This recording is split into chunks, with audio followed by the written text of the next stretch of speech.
Avant toute chose, remercier les organisateurs de cette séance de la Société française d'histoire de la médecine et au-delà les organisateurs des célébrations du 2e centenaire de la naissance de Louis Pasteur pour m'avoir invité à venir vous parler d'un sujet qui me tient à cœur depuis un certain nombre d'années.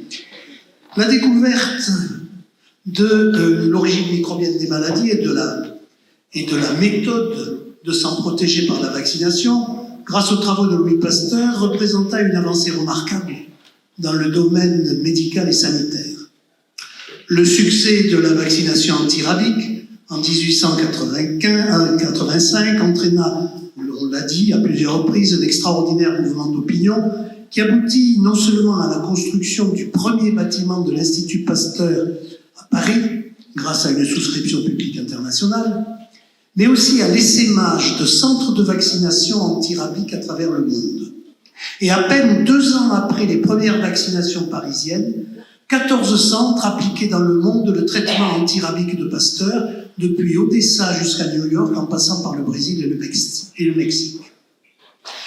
Afin de favoriser la diffusion de la méthode pastorienne, Émile Leroux créa en 1889 le cours de microbie technique de l'Institut Pasteur, auquel assistaient chaque année de nombreux médecins étrangers. Et il en résulta la dissémination dans le monde de nombreux laboratoires, au début modestes, mais dont certains furent appelés à de brillantes réussites.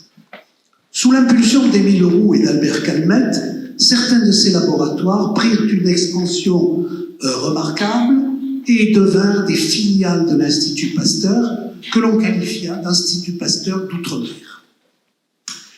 L'émergence et le développement de la microbiologie furent contemporains de l'expansion coloniale française. Et de fait, les colonies françaises furent abondamment dotées à l'Institut Pasteur. Mais vouloir limiter les Instituts Pasteur d'outre-mer au contexte colonial serait une erreur désobligeante pour un homme d'une aussi profonde humanité que Pasteur.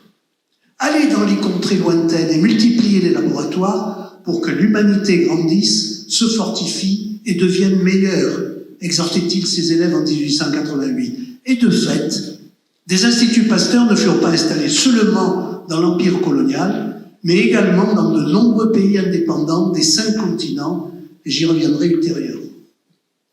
Le premier laboratoire pastorien, on l'a dit, fut créé à Saïgon en 1891, du vivant même de Pasteur, qui y envoya Albert Calmette. Les 120 ans de la fondation de l'Institut Pasteur de Saïgon, célébrés avec éclat en février 2011, témoignent de la vivacité de cet institut. La création de l'Institut Pasteur de Saïgon fut suivie de nombreuses autres que nous allons brièvement envisager. Parmi les colonies, l'Indochine française a été la mieux fournie en filiale de l'Institut Pasteur, avec les Instituts Pasteur donc de Saïgon, de Nha Trang, dont on vient de parler en 1895, de Hanoï en 1925 et de Dalat en 1936.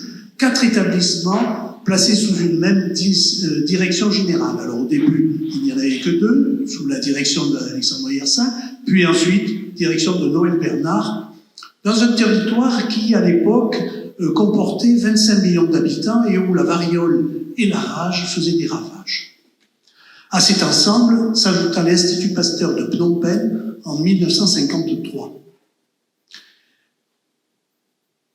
En Afrique du Nord, la Tunisie fut dotée dès 1893, soit 2 ans après la création de Saïgon, d'un service de vaccination antirabique et des fermentations, créé par Adrien Loire, dont on a déjà parlé, le neveu de Madame Pasteur. Mais un véritable Institut Pasteur lui succédait rapidement, que Charles Nicolle dirigea de 1903 à sa mort en 1936. En Algérie, une mission médicale permanente, dirigée par Edmond et Étienne Sergent, séjournait à la demande d'Émile Leroux depuis 1900, et en 1909, un Institut Pasteur s'installait à Alger, où il fut dirigé par Edmond Sergent de 1912 à 1962. Au Maroc, enfin, l'installation à Tanger d'une dépendance de la maison mère en 1910 précéda la création de l'Institut Pasteur à Casablanca en 1929. En Afrique subsaharienne, le laboratoire de microbiologie, ouvert en 1896 par Émile Marchou à Saint-Louis du Sénégal, était transféré à Dakar en 1913 et devint l'Institut Pasteur de Dakar. Des instituts Pasteur furent créés au Congo, à Brazzaville, en 1908, pour étudier la maladie du sommeil, et à Kindia, en Guinée, avec pour ce dernier une vocation originale de centre de primatologie. Enfin, l'Institut de bactériologie installé à Tananarive par André Thiroux en 1898 devint ensuite l'Institut Pasteur de Madagascar. Dans les départements et territoires français d'outre-mer, des laboratoires d'hygiène confiés à des pastoriens coloniaux devinrent des filiales directes de l'Institut Pasteur, comme ce fut le cas en Martinique en 1939, en Guyane française en 1940, en Guadeloupe en 1948 et en Nouvelle-Calédonie en 1955. Rappelons quand même, pour être complet, qu'en France métropolitaine, outre celui de Paris, des instituts Pasteur furent également créés à Lille en 1894, à Strasbourg en 1919 et à Lyon en 1954, ces deux derniers ayant disparu depuis. Comme je l'ai dit précédemment, des instituts Pasteur furent également créés hors de l'empire colonial français dans des pays de tout temps indépendants. Certains furent créés en Europe, à Constantinople en 1893, à Bruxelles en 1900, à Athènes en 1920, à Saint-Pétersbourg en 1923, à Rome en 1970. Ce fut également le cas en Asie, à Bangkok en 1913, en Chine, à Chengdu en 1911 et à Shanghai en 1938, et en Iran, à Téhéran en 1920, mais aussi en Afrique, en Éthiopie en 1951, et même en Australie en 1888. Certains de ces instituts Pasteur de pays étrangers fonctionnent encore à l'heure actuelle, comme les instituts Pasteur de Bruxelles, d'Athènes, de Saint-Pétersbourg, de Rome ou de Téhéran. Enfin, ce qui est tout à fait remarquable, c'est qu'en Afrique, dans des pays en voie d'indépendance ou nouvellement indépendants qui n'avaient pas d'institut Pasteur, certains de ces pays demandèrent la création de l'Institut Pasteur, tel le Cameroun en 1959, la République centrafricaine en 1961 et la Côte d'Ivoire en 1972. Il y eut à l'époque historique, jusqu'à 30 instituts Pasteur d'outre-mer. Ils avaient pour la plupart été créés comme des centres de traitement antirabique, mais souvent aussi comme des laboratoires vaccinogènes ou des laboratoires de fermentation. Ils ont pratiquement tous commencé très modestement comme simples pièces dans un laboratoire, puis ils prirent un essor sous la férule d'une forte personnalité scientifique et médicale. Alexandre Yersin, on vient de le voir, Charles Nicolle à Tunis, Edmond Sergent à Alger, Paul Remlinger à Tanger, Georges Blanc à Athènes, puis à Casablanca, Jules Bordet à Bruxelles, Hervé Floch à Cayenne, Marcel Balthazar à Téhéran. Bien qu'hétérogènes dans leur structure, les instituts Pasteur d'outre-mer avaient tous une dualité de fonctions, associant recherche et activité de service. Et ils ont pratiquement tous œuvré dans 4 directions principales: recherche dans le domaine de la microbiologie et des maladies infectieuses, production de sérums et vaccins, action en santé publique et formation. L'épopée pastorienne outre-mer fut accomplie par des centaines de médecins, vétérinaires, pharmaciens, scientifiques, chercheurs ou praticiens, au destin parfois exemplaire, mais bien souvent méconnu, et dont l'action commune a permis l'extension de l'œuvre pastorienne dans le monde, et tout particulièrement dans les zones intertropicales, chaudes et surpeuplées et pauvres de la planète, où la densité microbienne est particulièrement élevée. Un grand nombre furent des médecins militaires sortis de l'école de santé navale lourde, mais tous étaient coulés dans le moule pastorien par le biais du grand cours de l'Institut Pasteur. À une époque où naissait la microbiologie, où tout était à découvrir dans le domaine des agents infectieux et des modalités de transmission, les pastoriens d'outre-mer, savants polyvalents, aux compétences scientifiques et techniques étendues, furent aux avant-postes de la recherche microbiologique et firent des découvertes souvent remarquables. Certains d'entre eux dominent un signe figure historique dont le nom défie le temps. Albert Calmette, alors je vais passer très rapidement parce qu'on en a parlé beaucoup. Albert Calmette, donc, qui a inventé la sérothérapie antivenimeuse lorsqu'il était à Saïgon et puis est un des pères du vaccin anti-tuberculeux. Alexandre Yersin, je ferai très vite puisqu'il vous a été abondamment décrit, et je puis témoigner d'ailleurs que encore de nos jours, la population locale à côté de Niatran célèbre l'anniversaire de sa mort. Charles Nicolle, qui passa à l'Institut Pasteur de Tunis sa vie entière, il y est d'ailleurs enterré, et parmi les différentes maladies infectieuses qu'il étudia, citons la brucellose, la leishmaniose, la toxoplasmose dont il découvrit le protozoaire à partir d'un rongeur tunisien, et ses remarquables travaux sur le typhus exanthématique mondial lui valurent l'attribution du prix Nobel de physiologie et médecine en 1928. Jules Bordet, un jeune médecin belge venu se former à l'Institut Pasteur à Paris auprès d'Elie Metchnikoff. Et comme un paradoxe dont la science est souvent prolixe, c'est auprès de ce chantre de la phagocytose et de l'immunité cellulaire que Bordet débuta toute une série de découvertes majeures dans l'immunité humorale pour lesquelles il se vit attribuer le prix Nobel de physiologie et médecine en 1919. Nés en Algérie, Edmond et Étienne Sergent effectuèrent leurs études de médecine à la faculté de médecine d'Alger, puis ils suivirent le cours Pasteur, puis ils demeurèrent plusieurs années pour se spécialiser en microbiologie à Paris. Ils réalisèrent ensuite la totalité de leur carrière dans leur pays de naissance, où Edmond Sergent dirigea l'Institut Pasteur d'Algérie, je vous l'ai dit, et Étienne Sergent le service de lutte antipaludique Algérie de 1904 à 1930. Et leur contribution a été immense dans le domaine de la recherche et de la santé humaine et animale en Algérie. Je n'ai pas le temps de m'étendre. Paul Remlinger a dirigé successivement l'Institut impérial de bactériologie de Constantinople, puis il a créé l'Institut Pasteur de Tanger. C'était un grand spécialiste de la rage qui analysa soigneusement la méthode pastorienne traditionnelle des moines séchés qu'il remplaça par le vaccin phéniqué de Ferrier. Il insista sur la gravité des morsures de loup, point de départ de ses travaux sur la sérovaccinothérapie.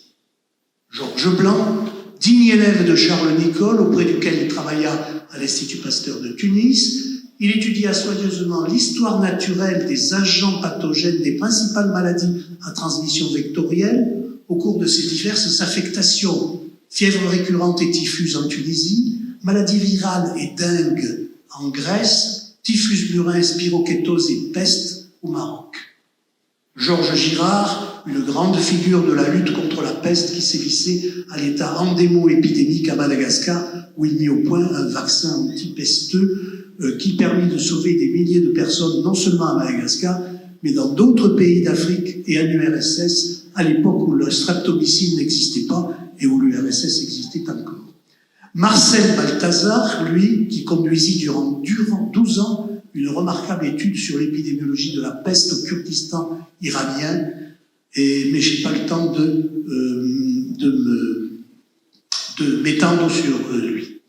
Mais venons-en, si vous le voulez bien, à l'évolution des instituts Pasteur dans le monde dans la deuxième moitié du XXe siècle. Les instituts Pasteur coloniaux connurent des fortunes diverses lors des mouvements de décolonisation. Certains pays fraîchement indépendants fermèrent purement et simplement leurs instituts, comme ceux de Hanoï en 1957 ou de Kindia en 1965. D'autres instituts devinrent nationaux, mais conservèrent le nom de Pasteur et d'étroits contacts scientifiques avec la maison mère, comme les instituts Pasteur d'Alger, de Tunis ou de Casablanca. Et puis, le temps passant, des instituts fermèrent et ouvrirent leurs postes, comme l'Institut Pasteur de Phnom Penh en 1986 ou l'Institut Pasteur de Guinée en 2015. D'autres instituts Pasteur réintégrèrent le réseau des instituts Pasteur, comme ceux de Ho Chi Minh Ville et de Nha Trang au Vietnam. D'ailleurs, l'évolution des idées et la transformation des modalités de recherche avait amené une révision des concepts à l'Institut Pasteur comme ailleurs. Marcel Balthazar fut le premier à proposer que le terme d'Institut Pasteur d'Outre-mer à forte connotation coloniale soit changé en Institut Pasteur associé. Un jour ou l'autre, vous avez là ce qu'il écrivait en 1964. Mais c'est Jacques Monod, prix Nobel de médecine et de physiologie en 1965 et directeur de l'Institut Pasteur de 1971 à 1976, qui créa en 1972 un conseil des directeurs d'Institut Pasteur se réunissant annuellement, alternativement à Paris ou dans un des pays d'Institut Pasteur hors de France. Cette structure permettait de tisser des liens entre ces diverses institutions qui, jusqu'alors, interagissaient presque exclusivement verticalement avec la maison mère parisienne et plus rarement horizontalement.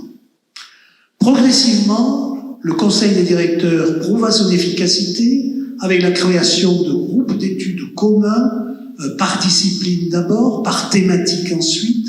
En même temps fut créé un cadre de personnel scientifique qui accomplissait 60% de leur carrière dans les instituts Pasteur d'Outre-mer, 40% à la maison mère parisienne, cadre baptisé 40-60.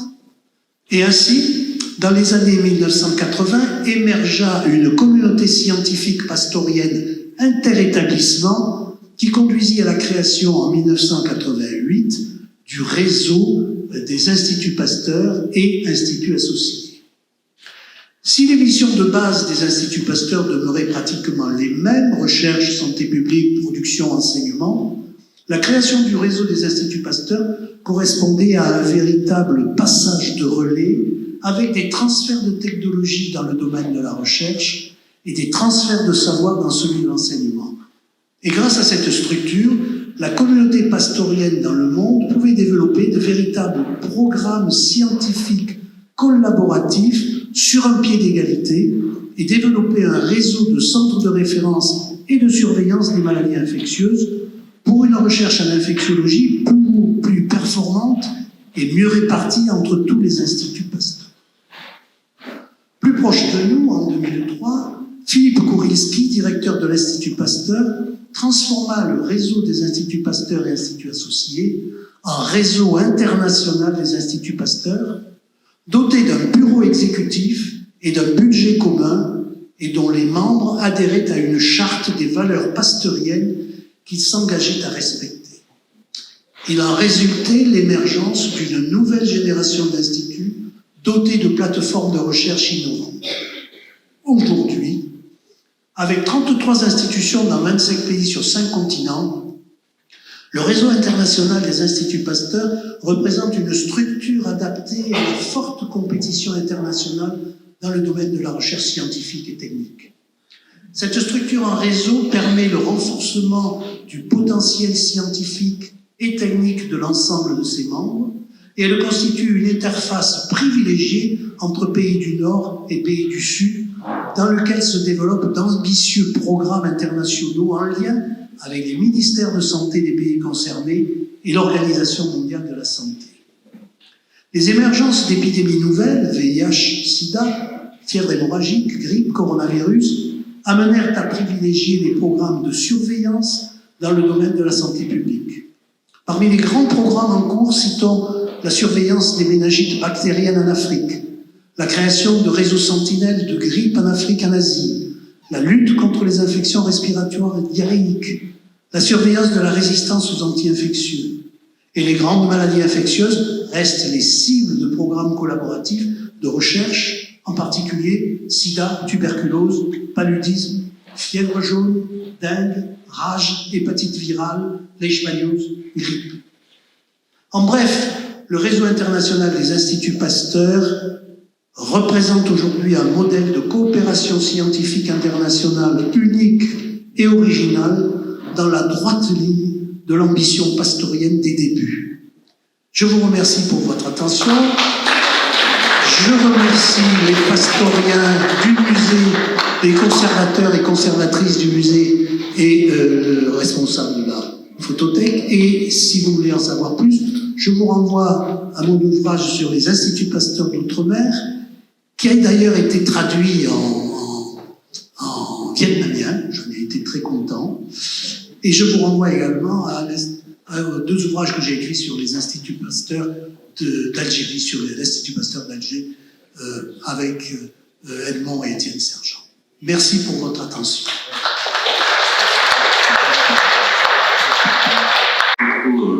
Professeur Daudet. Moi, j'aurais une question, mais que je vais poser à Madame Perrault, puisqu'il a été rappelé qu'elle a créé le musée. Vous allez nous expliquer ça, peut-être nous donner les conditions, les circonstances de la création du musée à Dole. À Bertrand. Moi, j'ai eu le privilège d'avoir confié, c'était l'époque de M. Luc Durozoir, qui était directeur du réseau international des Instituts Pasteur. On m'a confié la mission donc, de créer un musée dédié à Yersin, à Niatron. Donc j'y suis allée une première fois faire l'inventaire pour prendre la mesure de ce qu'il y avait encore. Et par miracle, effectivement, il y avait beaucoup de choses qui avaient été conservées de sa propre maison, laquelle maison avait été détruite. Il avait construit une maison dans un ancien blocos. Donc il y avait, un peu comme des cellules de moines, il y avait à chaque étage une salle qui était entourée par une galerie. Donc les maisons ayant disparu, il fallait reconstruire un musée. Donc M. Durozoir avait pris cette option pour créer un musée. Donc à l'étage, au rez-de-chaussée, c'était consacré à une bibliothèque et le premier étage était consacré à ce musée. Et j'ai eu l'idée, avec tous les éléments dont on disposait, il y avait encore beaucoup aussi d'instruments, parce qu'on vous a dit que M. Gonzalez a rappelé qu'il était curieux de tout.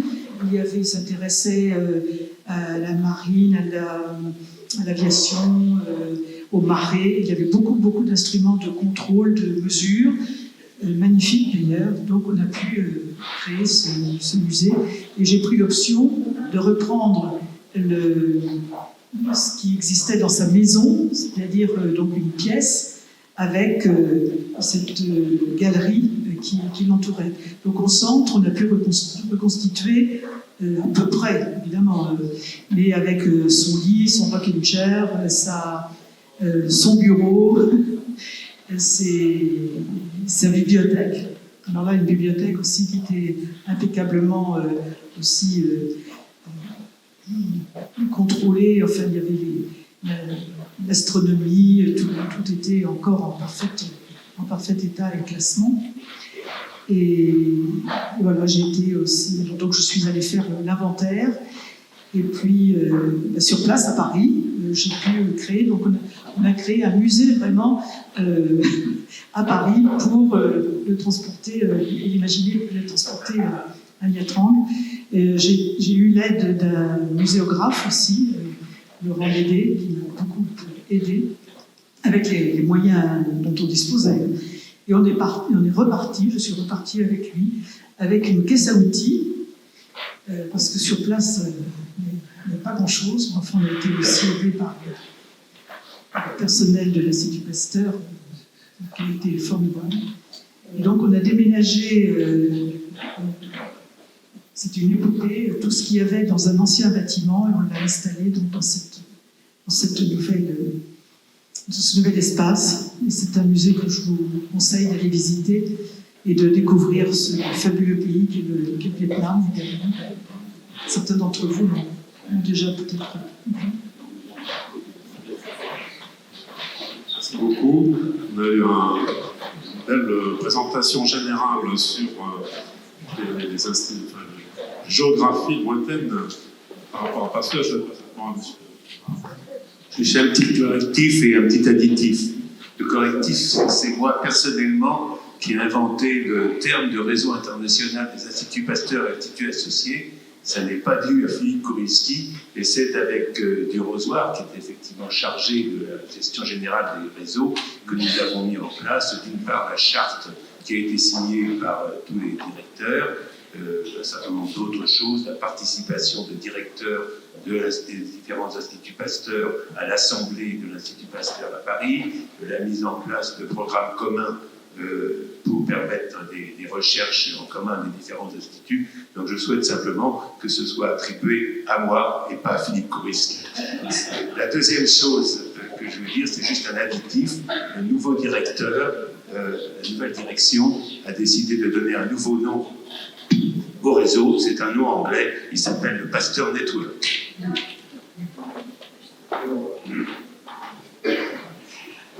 Juste un mot sur la paternité de Yersin. Je crois que à l'échelon international, depuis, ça a été complètement tranché, évidemment, en faveur de Yersin. Ce qui s'est passé, c'est que Kitazato, ils étaient 10, Kitazato.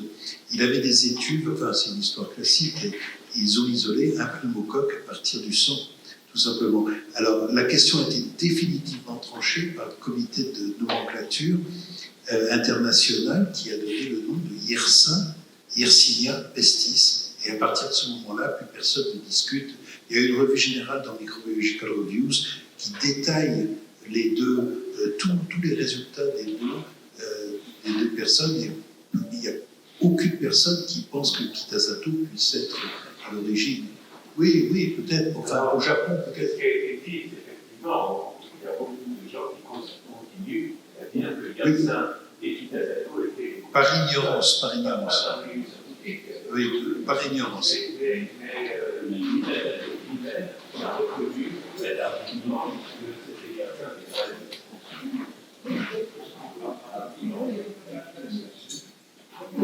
Juste un petit rappel récent. En 2017, à la faculté de médecine de Hanoï, la photo de Yersin figure parmi les anciens doyens de la faculté de médecine. Oui, vous avez bien retracé la vie aventureuse et innovante de Yersin.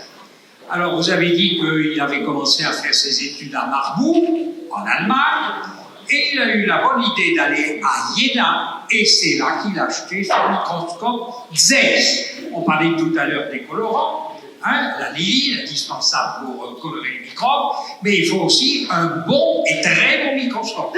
Et ça a été son plus fidèle compagnon. Il l'avait toujours avec lui. Alors pour l'histoire de Kitazato, c'est quand même rocambolesque, cette histoire, parce que les Anglais voyaient d'un très mauvais œil les Français en Indochine, comme toujours, et donc c'est pour ça que lors de l'épidémie de peste à Hong Kong, ils ont choisi Robert Koch et le japonais Kitazato. Et ils lui ont donné tous les moyens, étuves et tout le tralala, etc. Et Yersin, rien. Et c'est comme ça qu'il a pu directement avoir faire le prélèvement dans un bureau et mettre ça entre la main et la main, il l'avait immédiatement, parce qu'il n'a pas mis à l'étude, parce que le bacille et la peste ne poussent pas à 37 degrés, et donc on les a bien eus les Anglais. Oui, c'est une très belle histoire. L'important, c'est que sur la formation de Yersin était un anapathe au départ. C'est pour ça qu'il regardait dans les ganglions. Il était anapathe et son premier prélèvement, c'est comme le sida. Le premier prélèvement, il monte pour aller regarder au microscope à la lumière du jour. Il a vu les bactéries fourmiller et il raconte à sa mère que la peur qu'il avait. Parce que là, vraiment... Il travaillait dans le laboratoire d'écologie de la rue Christine de Victor Cornille. C'est là qu'il avait. Donc, ce que je peux vous dire, parce que comme on s'aperçoit qu'avec l'histoire, les documents disparaissent, pour le 90e anniversaire de l'école de Hanoï, on m'a demandé d'aller faire une exposition là-bas. Et pour avoir des documents, je suis allé au Faro. Et au Faro, je me suis retrouvé dans un terrain vague avec deux militaires qui m'ont ouvert une espèce de guérite. Il n'y avait pas d'électricité à l'intérieur, il y avait des documents par terre, etc. On m'a dit qu'est-ce que vous voulez. Et puis j'ai sélectionné des documents. On a fait d'excellentes photocopies. Mais j'ai la bonne idée de photocopier à peu près tout. Et lorsque je suis parti donc à Hanoï, j'ai rencontré le doyen de la faculté de médecine de Hanoï la veille.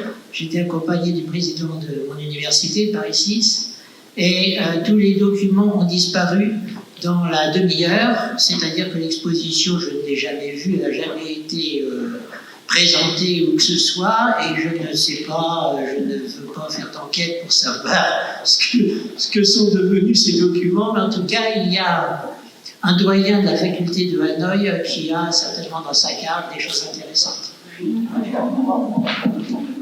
propose qu'on continue la conversation peut-être dans le jardin de Pasteur tout à l'heure.